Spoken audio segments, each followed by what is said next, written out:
And good evening, everybody, and welcome to the San Diego Historical Games Convention digital, or I should not say digital, I should say spring deployment. I'm going back to the first one we did last year, having flashbacks. This is the After Hour show with your co-host, Mo, here from Mo's Game Table, and with me, Harold, from the confather of this convention here. I got myself all screwed up here at the beginning. And we're just going to have a chat between Harold and myself, and then maybe get a couple special guests in as well. Hey, Harold, how did the first day go? It went great, Mo. It went great. And you're doing great, by the way, with your words. We're very proud of you. Keep it up. I'm just stumbling all over myself tonight, and I haven't drank. That's the problem. Yeah, we man, it was a great day. We've got, as I mentioned before, we got over through 370 registrations kind of set up, and it's these rooms are full, and it's awesome. So people are getting their bang for their $10, no doubt. Absolutely. It started with coffee this morning. We had 8 a.m. coffee, and just a ton of people there, and a lot of interesting designers, and got to hear what people were working on and what they were planning on doing with the convention, and that was pretty cool. Volko showed up. Jerry White showed up, and of course, Jerry White in classic form, I ask him a question, and then he starts asking me questions about my question, which, I'll have none of that, but it was good. And, the funny thing I don't know if you knew this about Jerry, but Jerry uses Jerry and Jeremy White both interchangeably. And in the same sentence, he said, my name's Jerry, but you can call me Jeremy. What is that? You can call me Jeremy. You can call me Jay. You can call me Jay. That's RJ. Yeah, no, exactly. He's got all that. So he's great. He's great, but he's fun. And as a matter of fact, I just got out of a session that he was in where he was with Gina Willis talking about the skies over Britain, right? And I'm sure I'm saying it wrong, but the skies over the Reich. Skies over the Reich, yeah, the system. The system, and Gina was a fan, and so Gina contacted him on BGG and said, "Hey, dude, I don't know if she said that, but she said, "Hey, this is what she said." Yeah, she'll know what she said. And she said, "Look, Britain, skies above Britain, right? You can do it." And he said, "No, it doesn't work for this reason.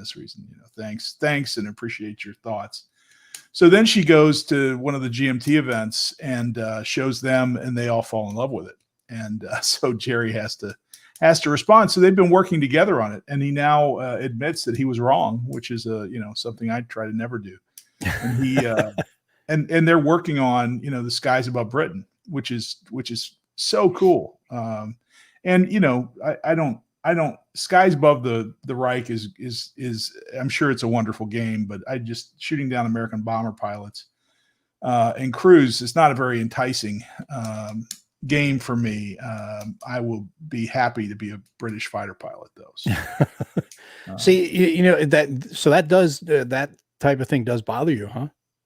Yeah, a little bit. And I got to tell you, I usually don't think about it, which I think, part of when you think about what we call games, right? And we've been through this definition of war games. I'm not going to go there with you, but I'm not going to force you into that. It's a 7-part series, terrible right there. Series, yeah. But we use this term games, right? Which sounds like Monopoly, and frankly, I've never been in the military or in combat. So you guys that have, and gals that have, I treat with great deference. But there's some things that are a little weird to me, and I have some friends that were fighter bomber pilots in Vietnam, and they made the point to me when the game comes out that they said, that's distasteful to me, and I don't think they're saying it's wrong. I just think it's interesting that was their perspective, and we need to get Bobby on here. Did you see Bobby Zoom bomb Dan twice? He did. I see it. I saw that. Oh my God, it was funny. See, Michael Kirk says he's with you on that one. Now, me personally, I've always been of the mind that a game is a game, and yeah, it's a war game we're playing and all. But I try to keep things in perspective. It's like, okay, when you're playing a war game, you're killing cardboard essentially. So like we don't think twice of losing half a division. It's like, oh, I don't care that I just lost these 5 or 10,000 men. It's like, if you look at it that way, that they're people, then you probably will have, most people would have a problem with it. If you look at it as just, it's math, it's a piece of cardboard, you flip it over, now it's half strength or whatever, you're generally going to keep that in perspective, that it's a game. Right. I can play good guys, bad guys, doesn't bother me. I just look at it for what it is, a game. And I also like looking at all the different perspectives, you know, and that's what I try to take from it when I'm playing the good guy or the bad guy is, you know, quote unquote bad guy or good guy. You're looking at it from a different perspective, and you're seeing the tactical problem or the strategic or operational problem that they faced. And that kind of helps you also take into consideration the different historical aspects of whatever game that you're playing. Well, I hear you, and I don't think that there's a right or wrong. I think it is. So that's that's just a thing, right? Just a thing on that particular game. And to some extent, I'm sorry I brought it up, Mo, but there it is. No. That's the thing, is subjects like that are good to talk about. And I think everyone has a perspective on it, and everyone's perspective should be respected on it. And Mark brings up a good point. He says, I love Brian Train saying that you have to relate to what happens in real life when you remove a counter. And the funny thing is, not to harp on the subject any further, but that's one of the aspects of tactical gaming that I enjoy the most, is I get really attached to the counters. Whereas, like I was saying before, I just flip over a half a division. I just lost half a division. It's more abstract. But when I lose a counter in a tactical game, I just lost half a squad. I feel that a lot more than I do with the division, which is kind of a little strange, but it does speak to what Brian was talking about. Yeah, no, it's interesting. I don't want to bring us down by talking about complex aspects of our hobby. But I do think it's healthy to be aware, and sure.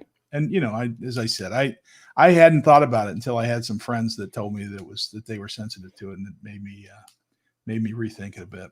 Mm-hmm. But once again, I don't begrudge anyone for playing that game and not being bothered by it. I think that's okay too. It's just a personal preference. Mm-hmm. Then let's see. So we just had so many people this morning. I wish I'd made a list.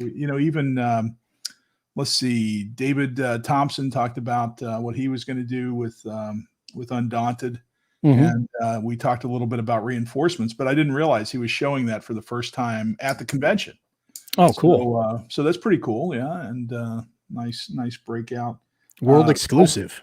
Yeah. Volko came by and said hi. He started his 3-game, epic campaign of Nevsky. He started that today at 9. I'm curious as to how far he got. I have no idea, but it was, it was great. And then I went directly from that to 9 o'clock. I interviewed Mark McLaughlin. Okay. And I'd met Mark once, probably 6 or 7 years ago at WBC. And, it was a treat. I War and Peace from my youth. And I missed 20 plus years out of the hobby. I left it, to be a grown up. Not that you can't be a grown up and be in the hobby. I just lost focus. And that was great. And I start back in the hobby, and I go to WBC, and I meet Mark McLaughlin, and it was cool. And he was, he was everything that a big name designer should be. He was gracious and kind and interested in what I had to say, even though I didn't know what I was talking about. Asked me what I thought of the game, and it was terrific. So to see him again was good fun. And man, his stories, that dude is a storyteller.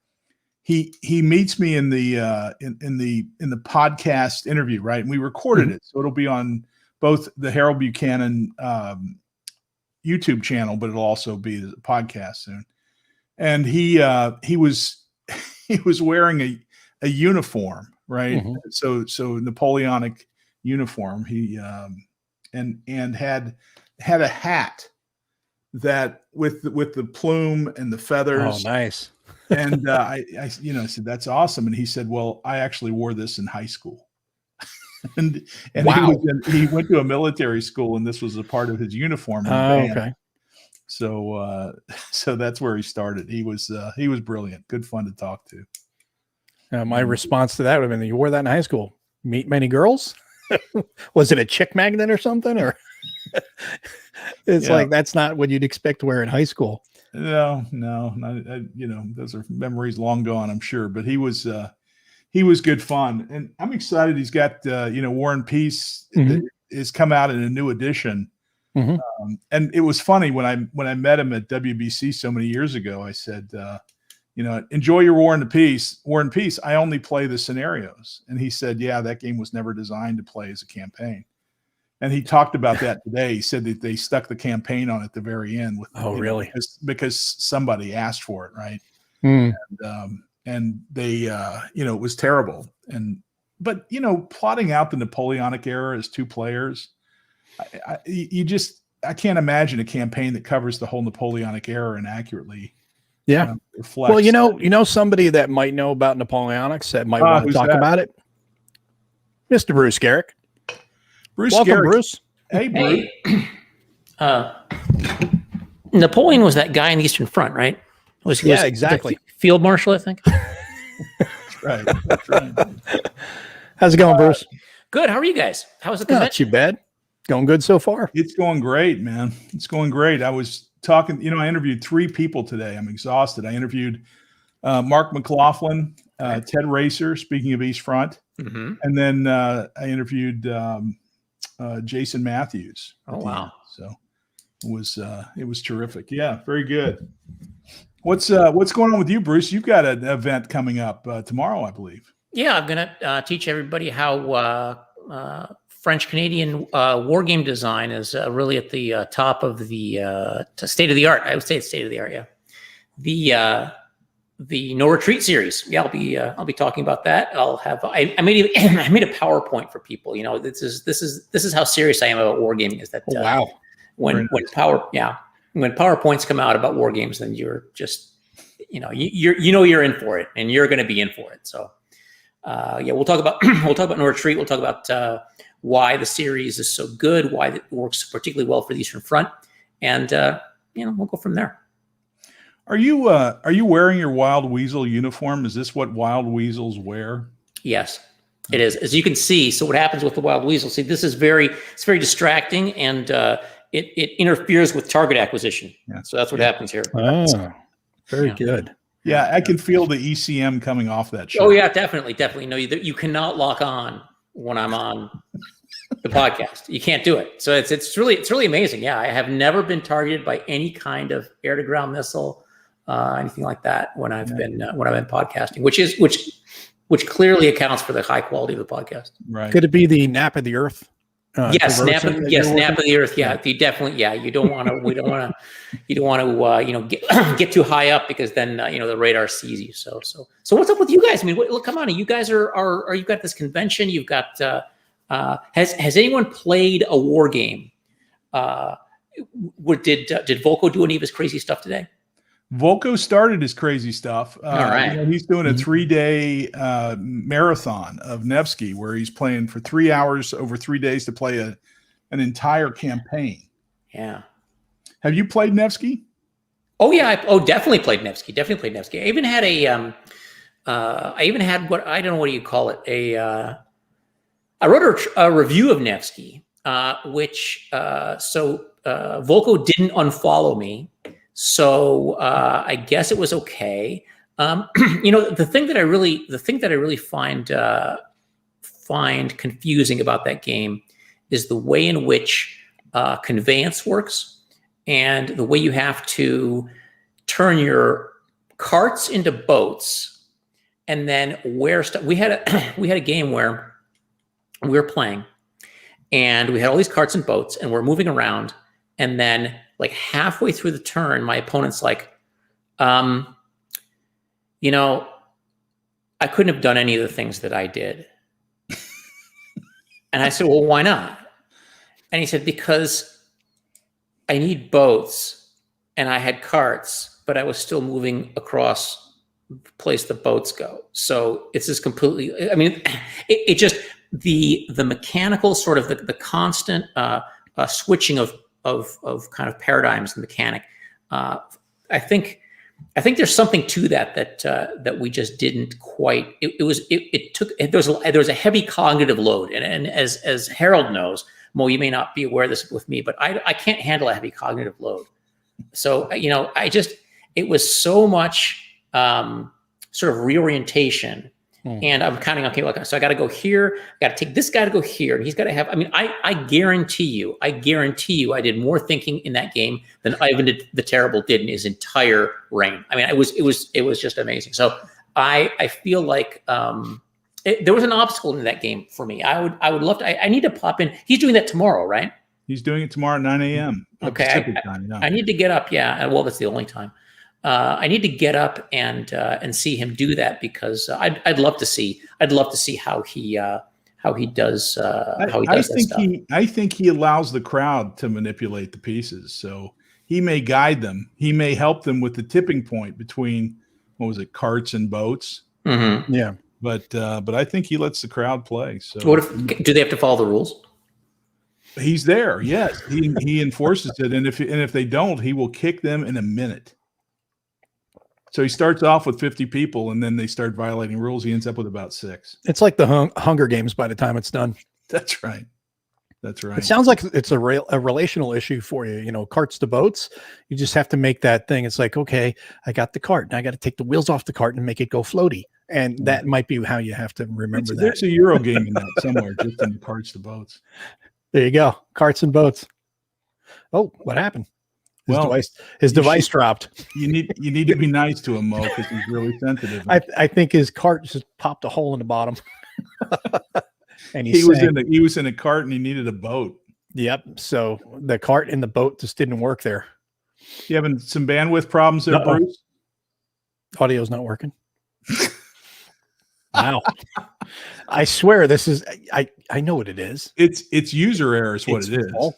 Volko's listening. He heard that he had problems with the rules, so he dropped them like Hunger Games. That's the problem right there. He's everywhere. Volko is everywhere. Now we got you, Bruce. You got us? Can you hear us? Can you hear us? Bruce? I assume that the hands in the air. It says muted. You're muted. It Unmute says yourself.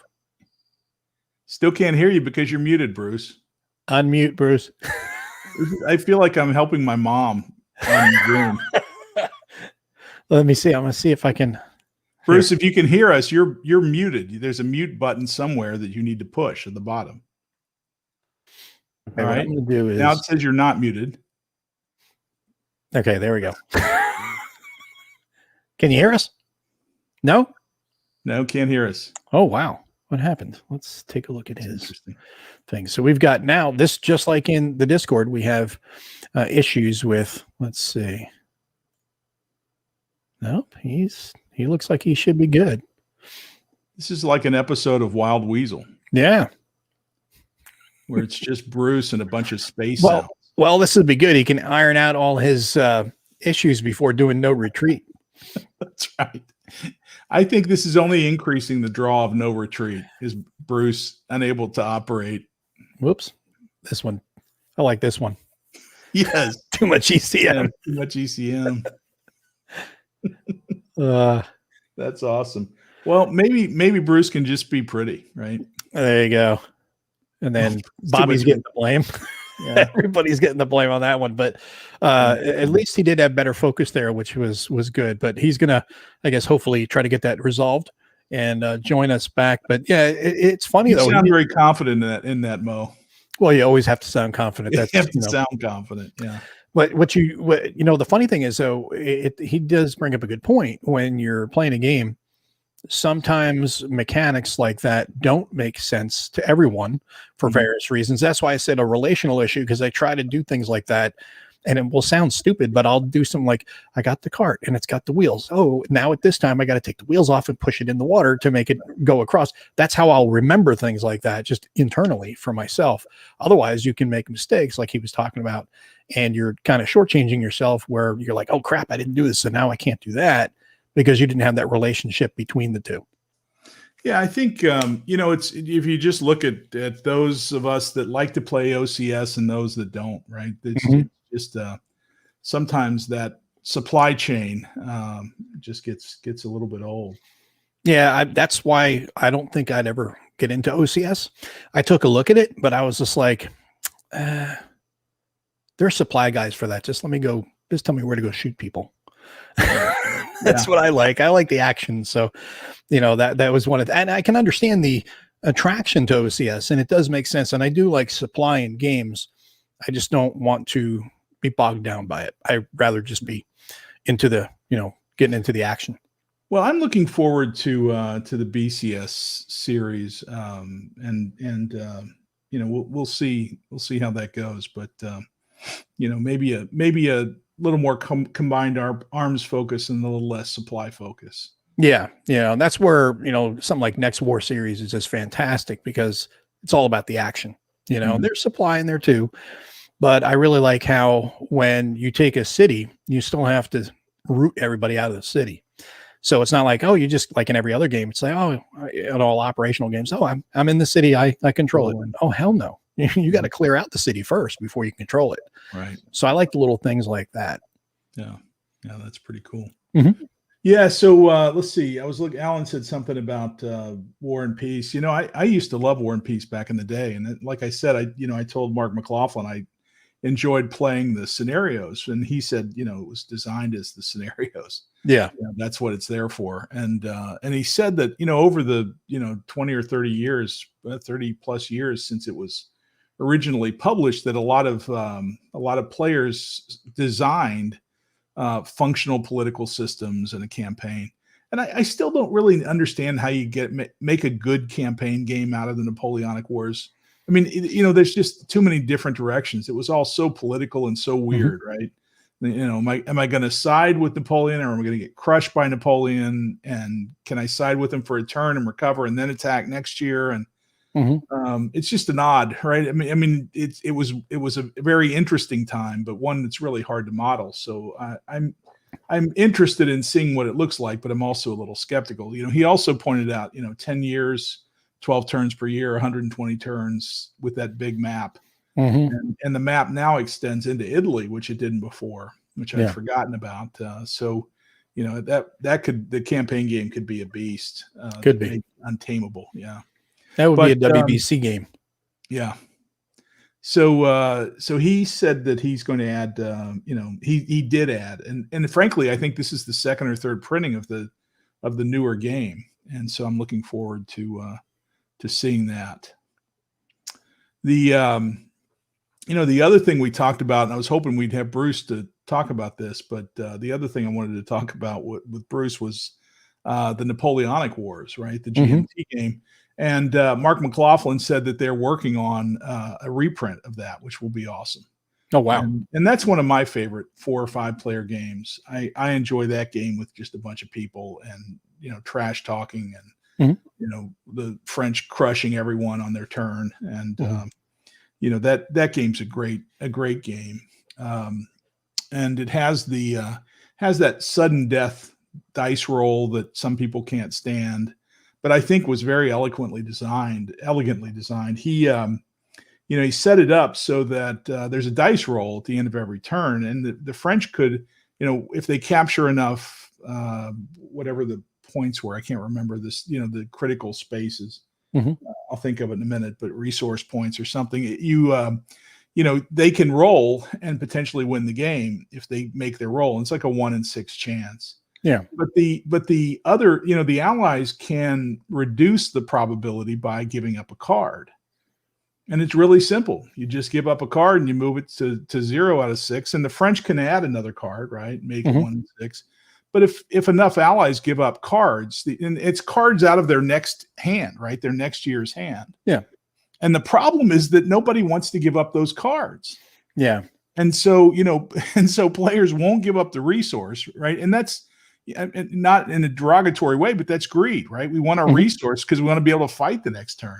Sure. And when we don't give up that card, we don't give up that resource, that gives the French a chance to win the whole game. I love that tension and that dynamic. And some people complain about it and don't use it, but I think it's a very thoughtful and an interesting way to play that. I think something like that, it would be really fun to play and really good to play, but I think you really need the right group to play that with, because if you play it with the wrong group where people are just worried about their own faction, it is not going to work. Whereas if you get with the right group that is trying to get everybody to win, or trying to, you know, play in the right way, then you can utilize it and say, hey, when I give up a card, it's giving me that DRM essentially, because it moves that down, so that stops the French from getting that chance to take, you know, get that win. But you have to have the right group to do that. And now Bruce is back. Hopefully the audio is working, and now you can ask him. Hey, Mom, can you hear us? I can hear you. He's back. That's awesome. Yeah. I rebooted the whole computer. I flipped all the breakers in the house. You know, everything's been repowered. Is it, so you think it's the computer, or you think it's your Wi-Fi? Because I hear it's a big house there. You'll never let me live that one down. No, it's, I specifically, when I first logged in, it has a little picture of a plug, and it says you're better plugged in than Wi-Fi. So I'm good at doing what they tell me to do. So I just plugged that.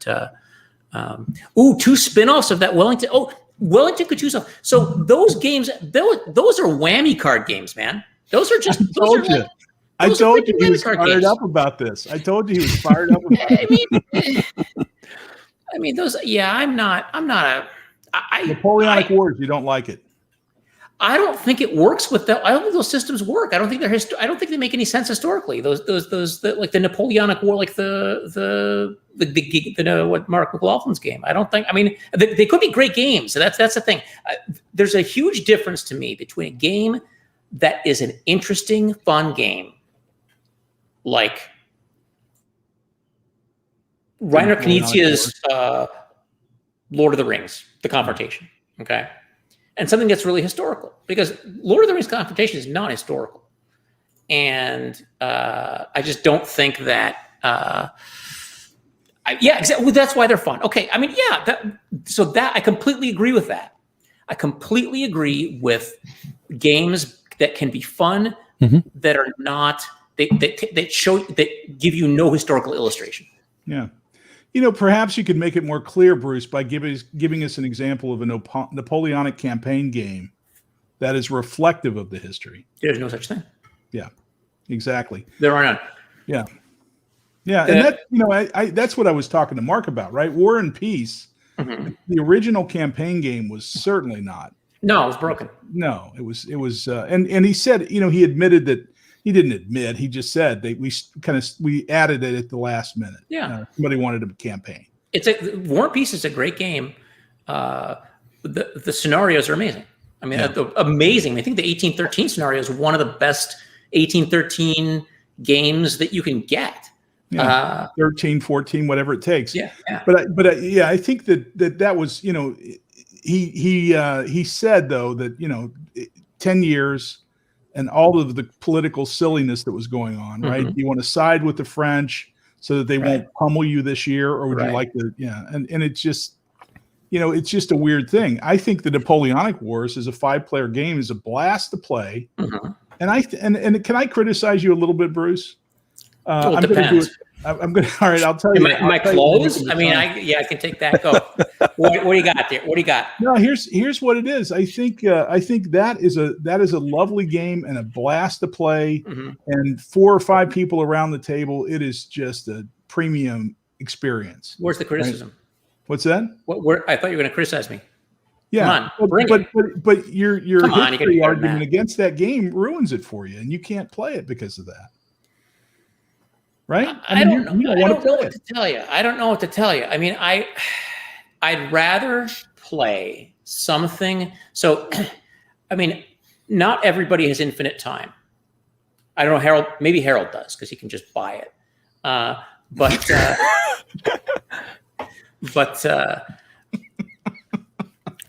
But other than that, other than people like Harold, right? Then there's a universe of people who have to make choices into, if I have an entire day to play a game, I'm going to decide what kind of game that's going to be. And it's usually not going to be a game in which the history is completely nonsensical, because that bothers me, because one of my biggest, I read as much history as I play games, probably read more history than I play games. And I'm fine playing some kind of, whatever game. But if we're going to put a whole bunch of people together and we're going to sit down, we're going to all come over here and we're going to spend a couple days, a weekend, all doing this, I don't want to use it on a game that doesn't tick all of my boxes. So I may not ever get that game on the table again. Now, I played Napoleonic Wars. I haven't played that game in probably 10 years. And I played it at a time when I had opponents who, I think some of the opponents that I played with were some of my Eurogaming opponents, and they loved the kind of just, well, even Euro games, just non-historical. I feel like you're calling me a Eurogamer, and it hurts my feelings a little bit. But keep going. Isn't that what your tag says? Your tag says, I can't. It's covered up by this thing that says Harold Buchanan SD Hist Con, but I think it's sitting on. He's hiding right down there too. Yeah, he is. He can't admit it. See, I just fess up to this stuff, Harold. I just fess up to it. But so I guess your San Diego Eurogamers United. Welcome to our convention. Yeah, exactly. No, so I mean, I think okay. So yeah, it's the difference between wanting a historical simulation versus historical sandbox. I'm not going to go so far as to allow the use of the word sandbox. To me, means anything goes, and there's stuff that couldn't have. I don't think could plausibly have historically happened. So I mean, that's. I mean, all I'm trying to do is piss you off, and you're not getting too pissed off. So I feel like I'm failing here. No, Bruce, I love you, and I love Mo too, for that matter. But I love you both. I wouldn't force you to play a game that didn't bring you joy. Yeah, sure. But I got to tell you, last Consim World that I was able to go to before a pandemic struck, we sat and me and 3 other players played Napoleonic Wars 3 times in one day and had. It was just a blast. Okay, fair enough. And I fear that you're missing out on that joy. Yeah, FOMO, right? Yeah. Could you go into a game? Could you play that game at a con, going into it knowing that we're here just to play for absolutely a couple hours and talk trash and have fun and probably get drunk, make fun of history, drink some whiskey. Yeah, absolutely. Sure. Yeah, scotch would be great. Yeah, no, I'm not. So I guess what I'm saying is, if I were to show up at a convention, there were a bunch of people that I enjoyed spending time with and wanted to hang out, and they're like, hey, we're going to play Napoleonic Wars. You want to play? I'd say, sure. Yeah, let's go. Let's do it. We could probably get you to play Coin Game or something as well.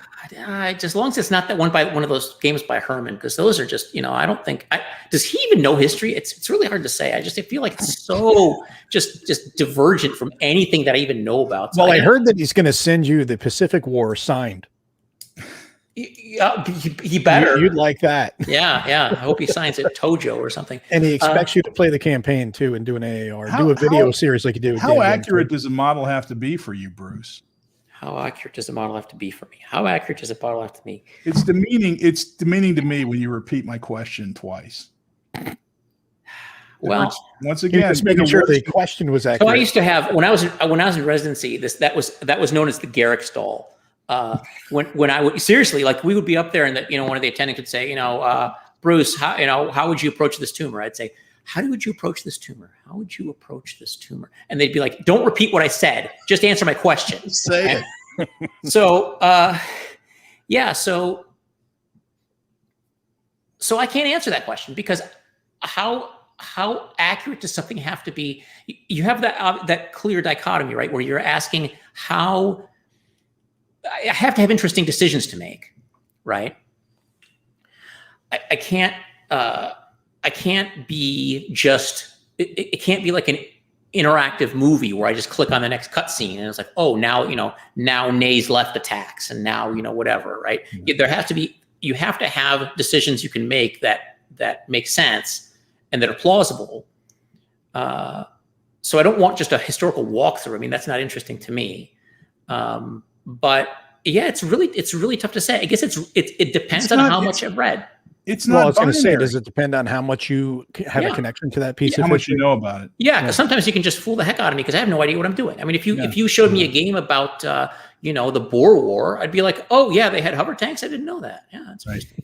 Right. Right. So, But I think, in the end, all models are wrong, right? I mean, that's the truth. All models are wrong. Some models are useful. mhm. And so, it's an interesting thought about where is the line, right? That makes Right. it so distasteful. Because I have that line somewhere, Mhm. probably in a different, much further down than you do. But that's just that's our personal preference. But I think you've got something against. I don't know if it's against Mark McLaughlin or if it's Probably. against the Napoleonic Wars. But we need I love Napoleonic Wars. Like you said, there's no good campaign that covers the whole thing. You know what? Actually, well, have you played Age of Napoleon? No. Oh, you should check it out. It's not terrible. It feels okay, and you can play it in an afternoon. I don't know why that one doesn't bother me. I think that's the nicest thing I've ever heard you say about a game. It's not terrible, Mhm. right? And it doesn't bother me. And it doesn't bother me. Yeah. I have high standards. I mean, I can't, I'm glad I'm not a designer because I would hate to hear people talking like this about my games, right? Yeah. So yeah, some models are useful. Some models are fun. I hate the word fun, by the way. A friend of mine also. That's your problem, Bruce. You don't like to have hate fun. I love fun. I hate the word fun because I find the fun is too easy. It's too easy to just throw something in the fun category, and I feel like it takes away from the being able to articulate what makes it fun. Because remember, all this stuff is really just an imaginative trip for us, right? I mean, we're just a bunch of nerds. I mean, sorry to break it to you, but I mean, we're just a bunch of nerds that really like history. To various degrees, we like to express that history in these interactive models that we play with each other, right? And at some point, that model breaks for each person. And for me, it breaks at a certain point. It probably breaks at a different level based on how many books I have over here on the shelf about it. For different people, different things. Now, I'm not so. The problem I get into when I have these discussions is that people feel like I'm saying, I don't think that's a good game, or whatever. That's my opinion, and I completely take my. I completely stick to my right to have that opinion, but people shouldn't take that opinion to mean like, well, I think you shouldn't like this game then, right? But I'm not going to mince words and say, oh, I think it's, the thing I hate most is the review that says, if you like this kind of game, then you'll like this game. I mean, what the hell does that mean? It's just stupid. Have an opinion, have some freaking balls. If you don't like something, say you don't like something. Try not, so. Wow.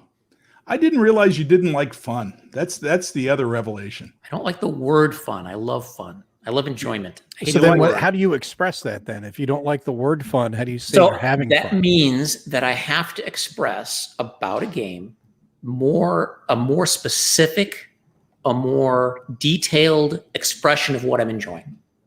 If I just sit down and say, oh, that was fun, that's basically saying, yeah, I can now get out of my house. It's more like I enjoyed the way in which the things that I know about this history were expressed in the specific decisions that I had to make. I like the way in which the sort of a seemingly unsolvable dilemma that a commander might have had is expressed in these very three simple things that all point differently, have these trade-offs. I like that part. Or I like the graphics on the board and I like moving it around, right? So yes, exactly. I have to define fun before I can enjoy it. Exactly. Yeah, exactly. Hey, that's, I hate laziness, and I feel like too many shortcuts are lazy. Yeah, I hate lazy and hate it. Just hate it. Yeah. Bruce, I feel like we're teaming up on you, so I'm going to change the topic. Bruce, what you've got this podcast called Wild Weasel. What were you thinking about? What did you want it to be when you started?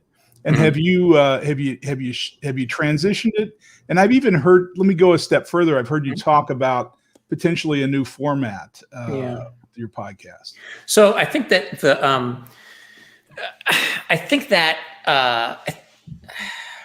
what I wanted to do is already being done now. At the time that came out, I think it was 2016, I really felt like there was not enough general coverage of wargaming news, like what's coming out. And there were a lot of things I was missing, right? You know, people would come out with new games or Kickstarter. Kickstarter was a big thing at that time. I mean, it still is, but it was easier to miss things on Kickstarter. And I would find out about something and Kickstarter would be closed. And I was thinking, you know what, somebody should just get to, and I think I saw on Board Game Geek, somebody was saying that there were no podcasts that really went into the news. So I thought, you know what, every couple of weeks, I'll just do a news roundup, see what's coming out. And then I found quickly that wargaming news doesn't change that fast. So, you know, if I did it once a month, I'd probably catch everything. And then of course, you know, then I was like, well, but I'm really opinionated, as you can tell. And I mean, I love hearing myself talk. So why would I just do news? I mean, I really have opinions. So, I mean, that's really what I'm all about. So why don't I just give them to people for free?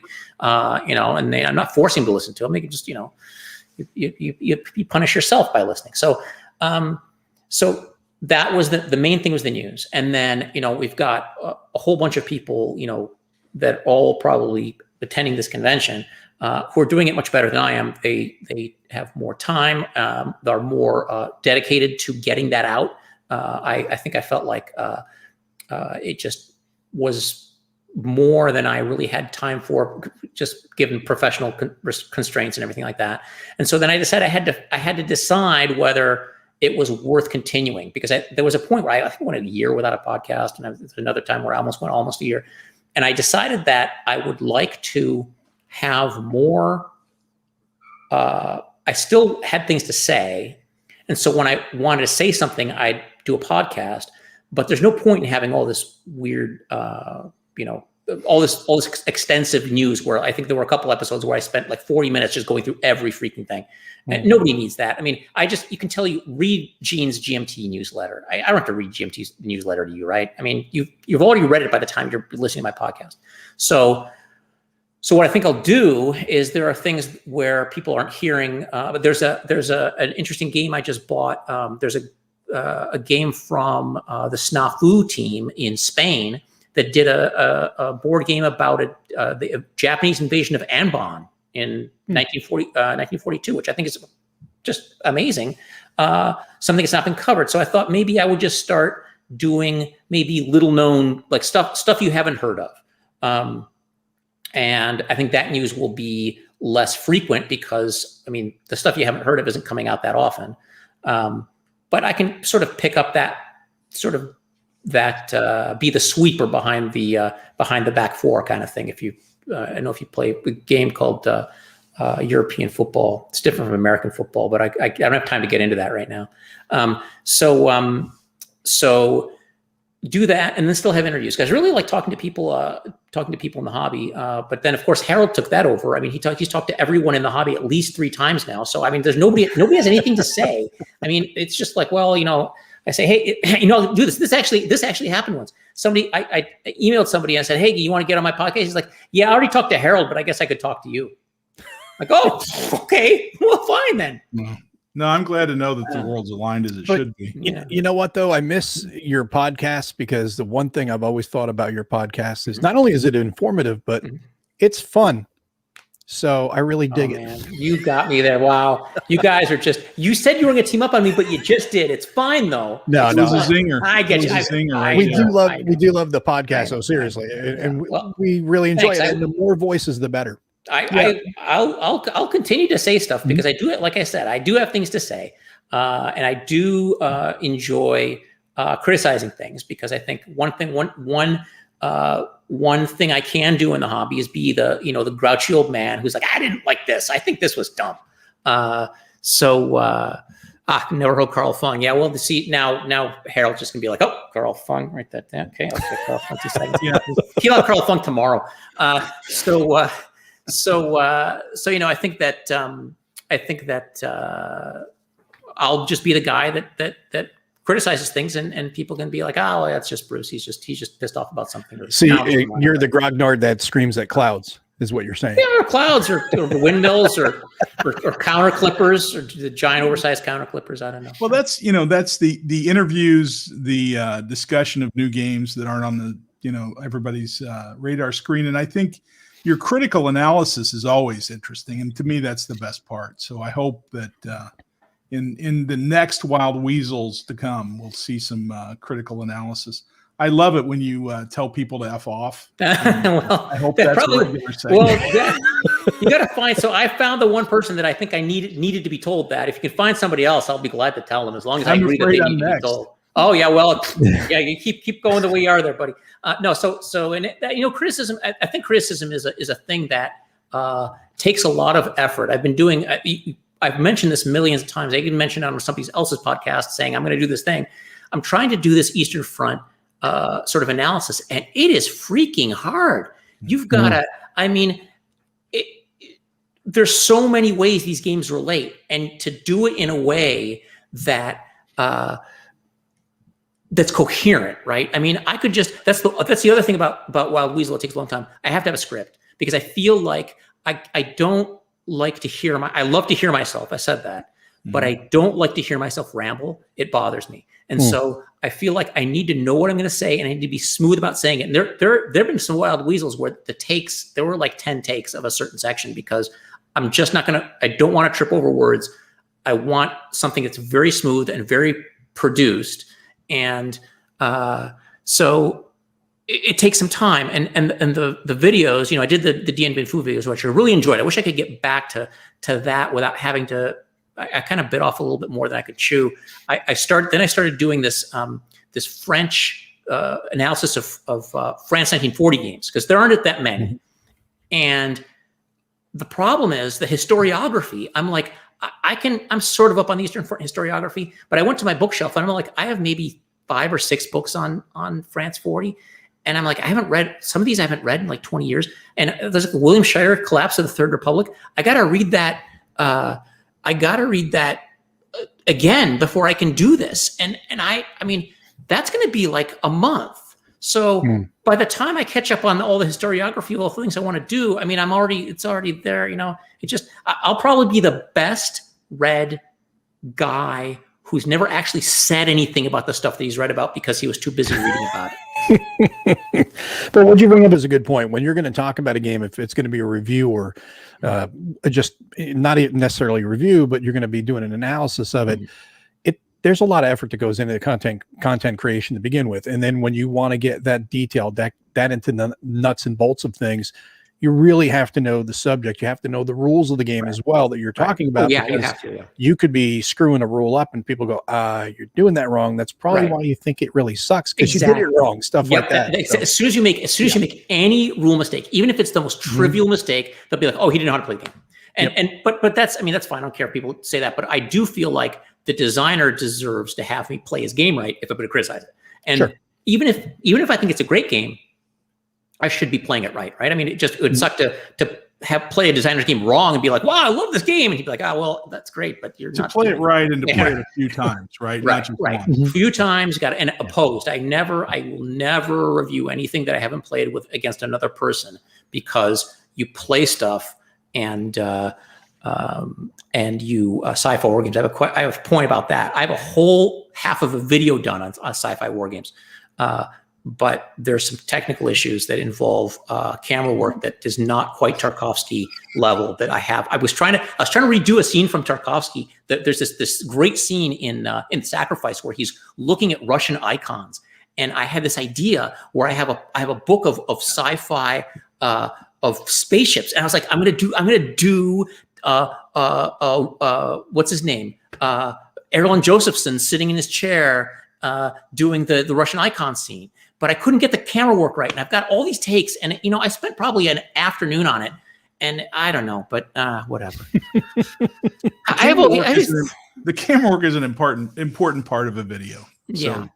If you want to get into the camera work for videos, you might want to attend Stuka Joe's class. He's going to be giving a class on video for war games. I should do so many things. There are so many things that I could do that would improve my everything. They would improve my critical knowledge. Improve your fun. Improve my fun. They improve probably my attitude, my portfolio. All these things, everything, all the stuff could be improved. but I don't do any of it because there's too many things. So I gotta pick and choose. Hire people. Why don't you hire people to do that? I did it. Mark Herman and Volko were in the San Diego convention a year and a half ago. Yeah.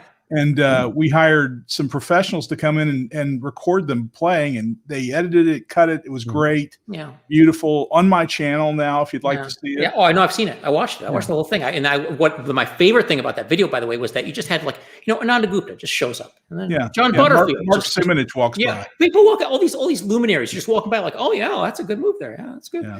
But I think the bottom line is I'd probably be the worst person to work with in the world. I'd be like, no, that's a terrible shot. No, that sucks. Don't do that. It's gotta be like, I'd be like, no, it's like this, right? Get it right there. No, right. You don't want it. Nobody wants to work with me. That's why I'm. That's not. No, I'm sure that's the case. All right. Yeah. Well, let me tell you something else. I interviewed Ted Racer today, and you're familiar with Dark Valley. I am. Given that's your favorite theater of best Eastern Front game there is. Excellent. Is that true? Yes. I love it. I love it. Very interesting. So Ted said that he is, and I think he works on a lot of different things at the same time, but one of the things he's working on is a Dark Seas, the Pacific in World War II. Yeah. What do you think? I mean, just like emotionally, do you say, hey, I'm buying that P500, baby? The Pacific is impossible to do. It's amazing that Mark Herman did. Yeah, Bobby, it's just you can't do. There's so many attempts. They all it's like Napoleonic campaign games. They all fail for different reasons.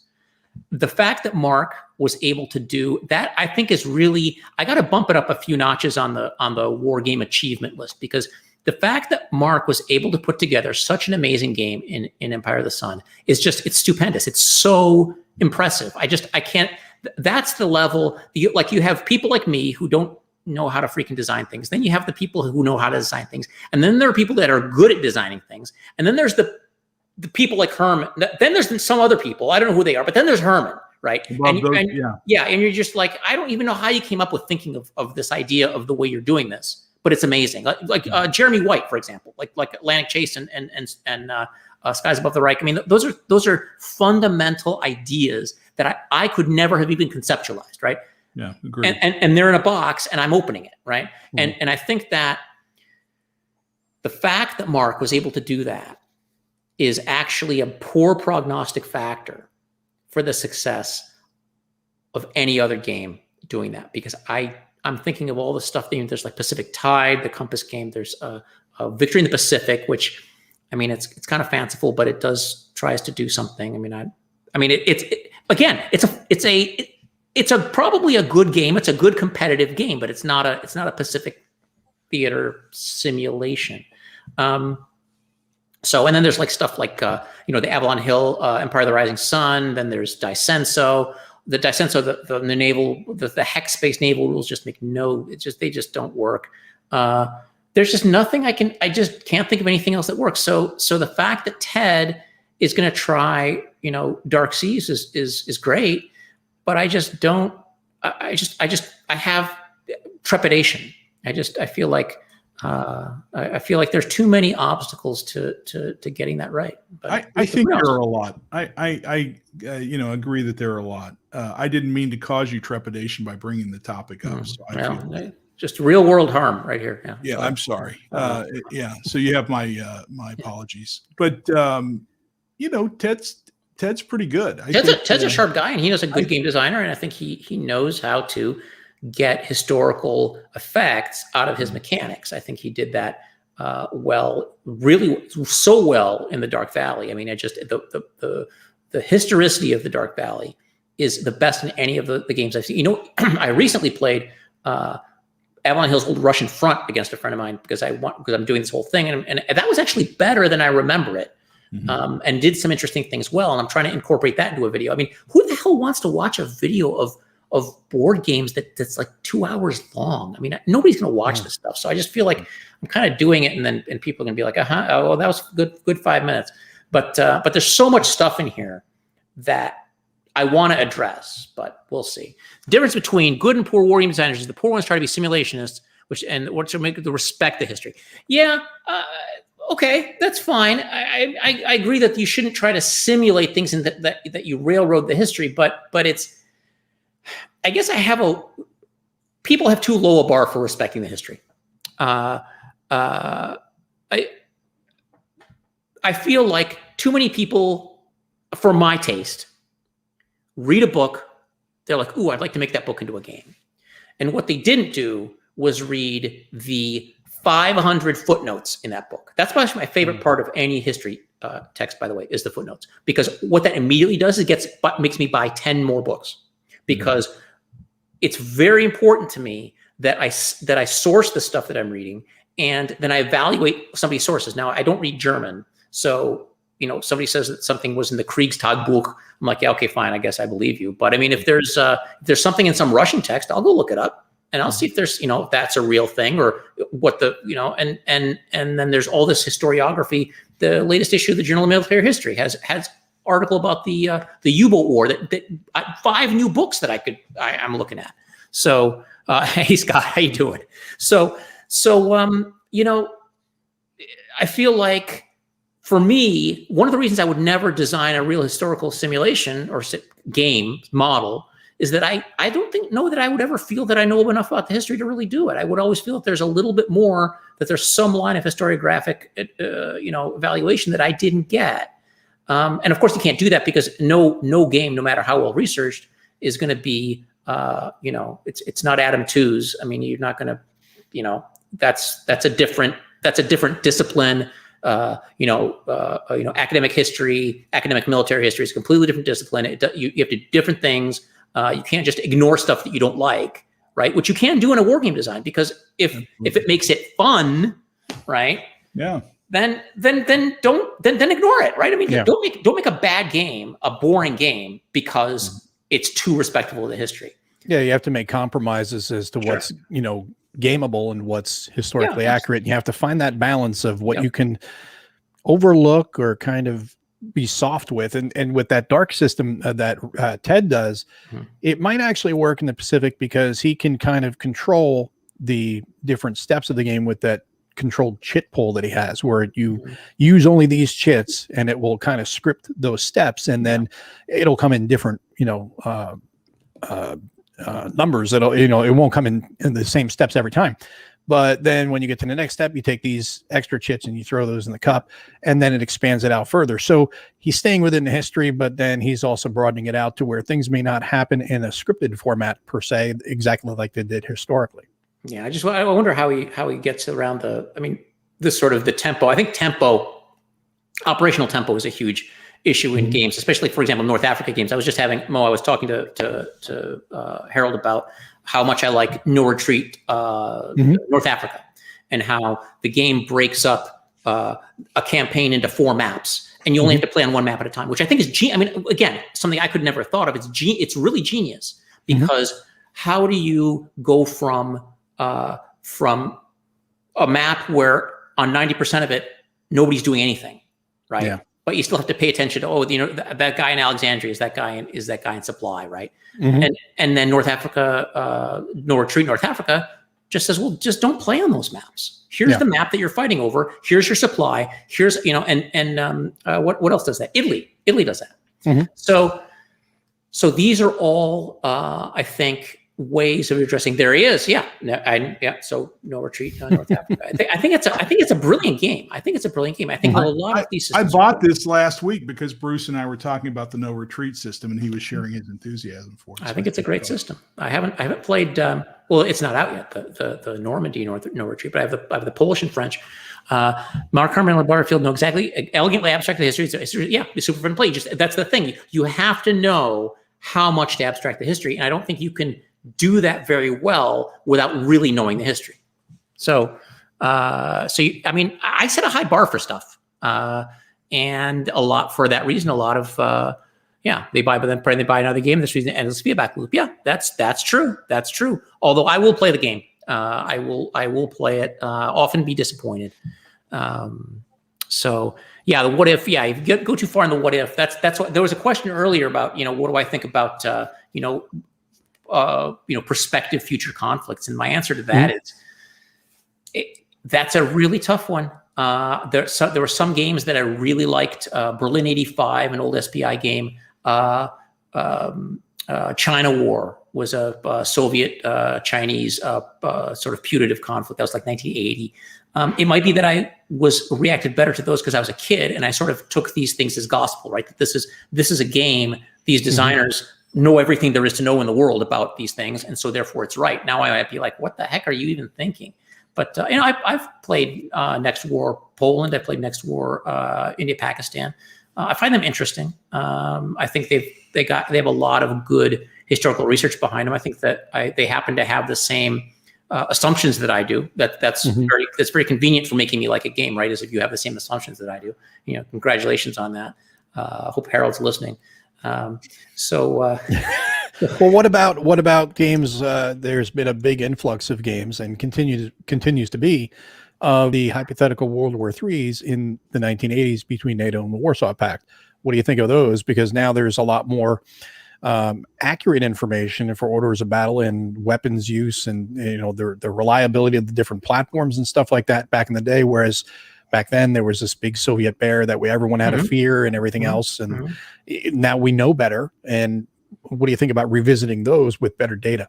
Well, as long as you use the data, right? Because the question I have is, are these games, how much is somebody doing the research and how much are they just taking an old game, changing some numbers, cleaning up the map and saying, here's my new game, right? Because I really would love to see a detailed designer's note that says, this is how I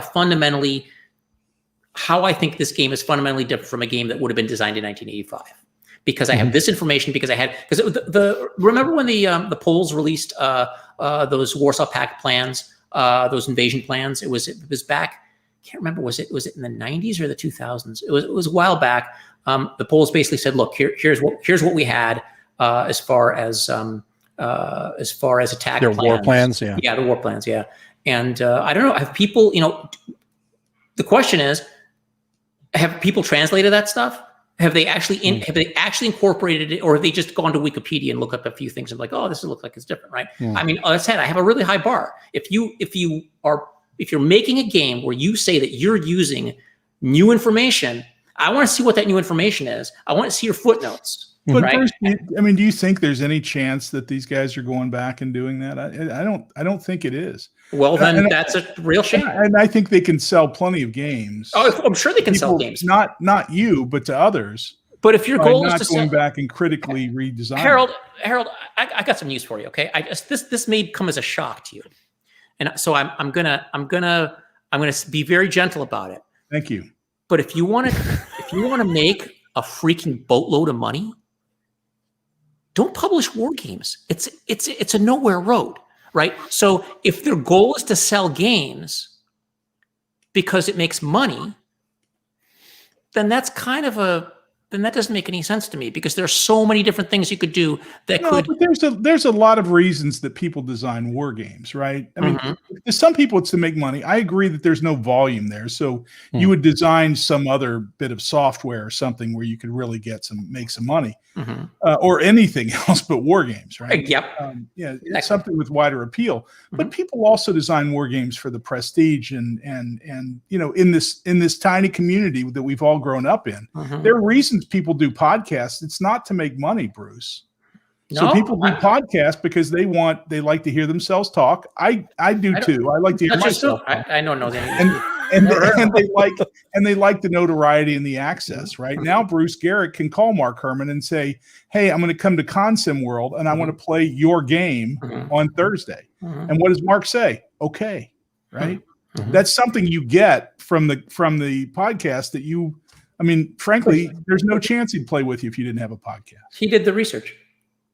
So he gets a pass. I mean, all I'm saying is there any chance that people are using this stuff? And if the answer is no, then that's a shame. And that's where I'm setting my bar. And you can jump over it or go under it or whatever you want, but that's got a better bar for you. It's a shame.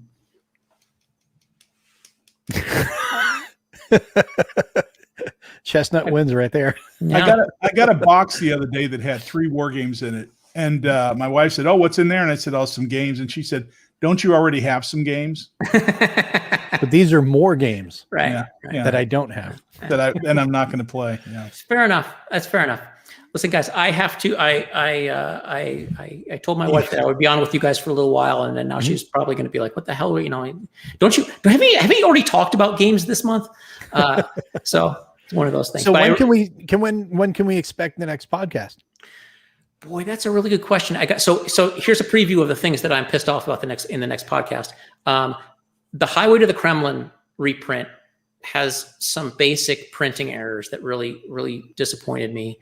I really don't know how I feel about Imperial Struggle. I really don't. I've played it multiple times. Still don't have a good opinion. Maybe I can. Maybe I'll bring that as my sort of. I'll go public with that one on my next podcast. It's not. Definitely will not be an all positive review. It'll have. There are definitely things that I see. There are things that I really like about it. There's things I don't. I had a big argument with a friend of mine who said, "Oh, this is so much better than Twilight Struggle." I'm like, "No, it's not."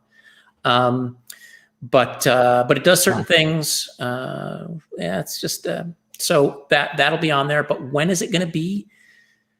You know, I was going to have here's another one, and I should apologize to Harold because he took some time out of his schedule to do a podcast with me. It was going to be a prelude to. I was going to do a Wild Weasel before I did the No Retreat thing, and then I sat down and started working on it. I'm like, man, I got so much stuff that I've got to put in here, and I can't. I'd rather not put anything out than put out something that's kind of half-assed. Are you saying the interview with me was half-assed?